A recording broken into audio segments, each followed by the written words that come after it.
नाम होगा वचन पत्र। देखिए, कांग्रेस ने ऐलान किया है 2018 की तर्ज पर 2023 में भी मैनिफेस्टो का नाम वचन पत्र ही होगा। कांग्रेस की घोषणा पत्र समिति ने ये बैठक में फैसला लिया है। प्रदेश की जनता को वचन देंगे और निभाएंगे भी, सुरेश पचौरी ने ये बात कही है। पीसीसी चीफ कमलनाथ के आवास पर बैठक का आयोजन किया गया। समिति के अध्यक्ष राजेंद्र सिंह समेत सभी सदस्य इस बैठक के दौरान मौजूद रहे। हमने इसका नाम वचन पत्र रखा है और पिछले 2018 के चुनाव में भी वचन पत्र नाम रखा था, क्योंकि हम प्रदेश की जनता से जो वचन करेंगे उन्हें निभाएंगे। पिछले समय भी वचन पत्र के 365 दिनों के 365 वादे कमलनाथ जी ने मुख्यमंत्री रहते पूरे किए थे।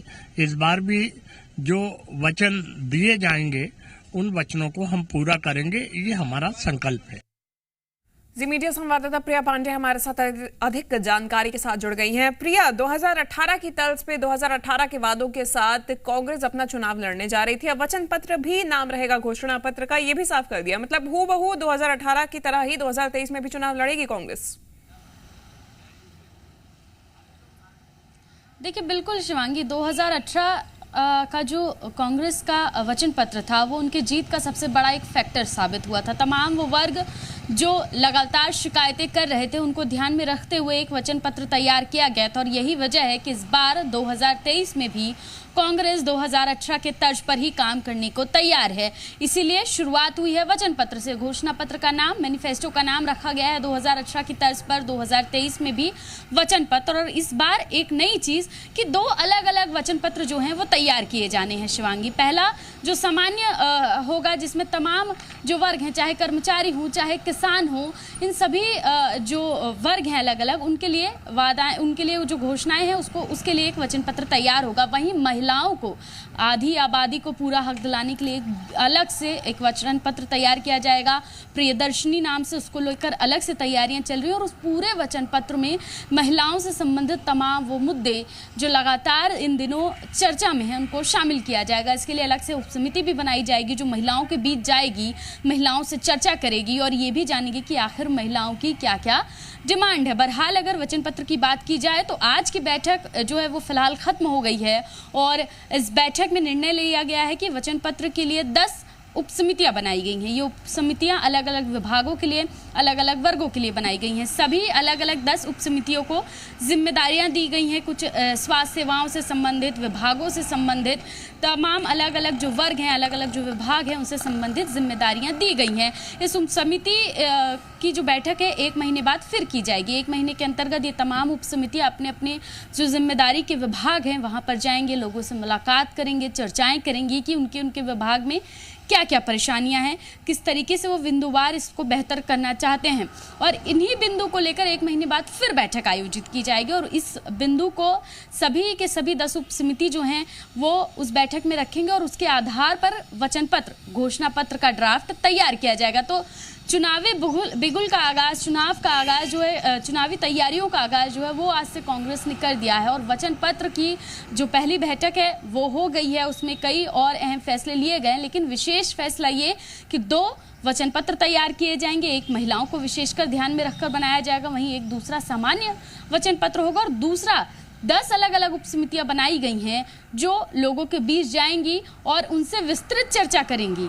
जो जो जिम्मेदारियां जिस उपसमिति को दी गई है उस पर बिंदुवार विस्तृत चर्चा की जाएगी, वहां से पॉइंट्स निकालेंगे और उसके आधार पर वचन पत्र का ड्राफ्ट तैयार किया जाएगा। बिल्कुल प्रिया, अगर हम बात वचन पत्र की ही करें तो कमलनाथ लगातार बीते वर्ष से ही घोषणाएं कर रहे हैं अपने घोषणा पत्र के लिए। माना जाए कि जो सामान्य घोषणा पत्र जारी होना है उसके तो ऐलान कमलनाथ पहले ही कर चुके हैं। अगर महिलाओं की बात की जाए तो उसके लिए अब कमलनाथ क्या प्लान कर रहे हैं? किस तरीके से महिलाओं के लिए खास घोषणा पत्र तैयार किया जाएगा?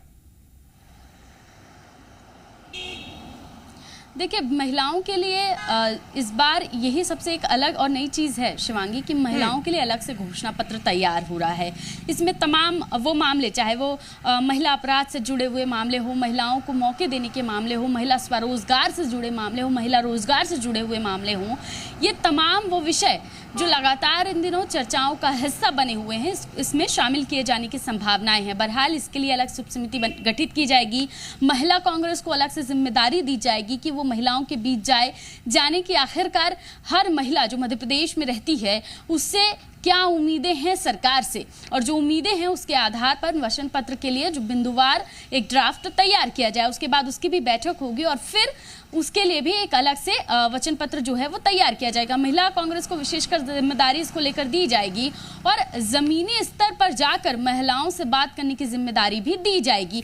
फिलहाल जो उप समितियां गठित की गई हैं वो सामान्य वचन पत्र के लिए हैं और वो लोगों के बीच जाएं, लोगों से मुलाकात करें, जो विभाग उनके पास हैं, जो वर्ग उनके पास है, वहां पर धरातल पर जाएं, जमीनी स्तर पर जाएं और वहां उस विभाग के लोग क्या चाहते हैं, उस विभाग में क्या क्या दिक्कतें हैं, कैसे उन्हें बेहतर किया जा सकता है। किसी वर्ग की अगर बात की जा रही तो उन वर्ग के लोगों के बीच जाएं और वहां से वो क्या चाहते हैं इस पर बिंदुवार एक रिपोर्ट तैयार करने को कहा गया है। ये रिपोर्ट अगली बैठक में पेश की जाएगी और उसके हिसाब से, उसी रिपोर्ट के हिसाब से अगली जो बैठक है उसमें वचन पत्र का ड्राफ्ट तैयार किया जाएगा। तो इस बार भी कांग्रेस जो है वचन पत्र पर खासी मेहनत करती हुई नजर आ रही है और 2018 के तर्ज पर ही इस बार भी वचन पत्र को तैयार करने में कांग्रेस जुटी हुई नजर आ रही है। बिल्कुल प्रिया, और बस देखना यही होगा कि ये वचन पत्र कितना कारगर कांग्रेस के लिए साबित होता है। धन्यवाद आपका तमाम जानकारी के लिए। तो देखिए, कमलनाथ पर सीएम शिवराज ने निशाना साधा है। मुख्यमंत्री ने कमलनाथ के वचन पत्र को ढोंग पत्र करार दिया है। साथ ही वचन पत्र का एक भी वादा पूरा नहीं करने का कमलनाथ पर आरोप लगाया। सीएम शिवराज ने कहा कि वो ढोंग करने में लगे हुए हैं, काठ की हांडी बार बार नहीं चढ़ती है।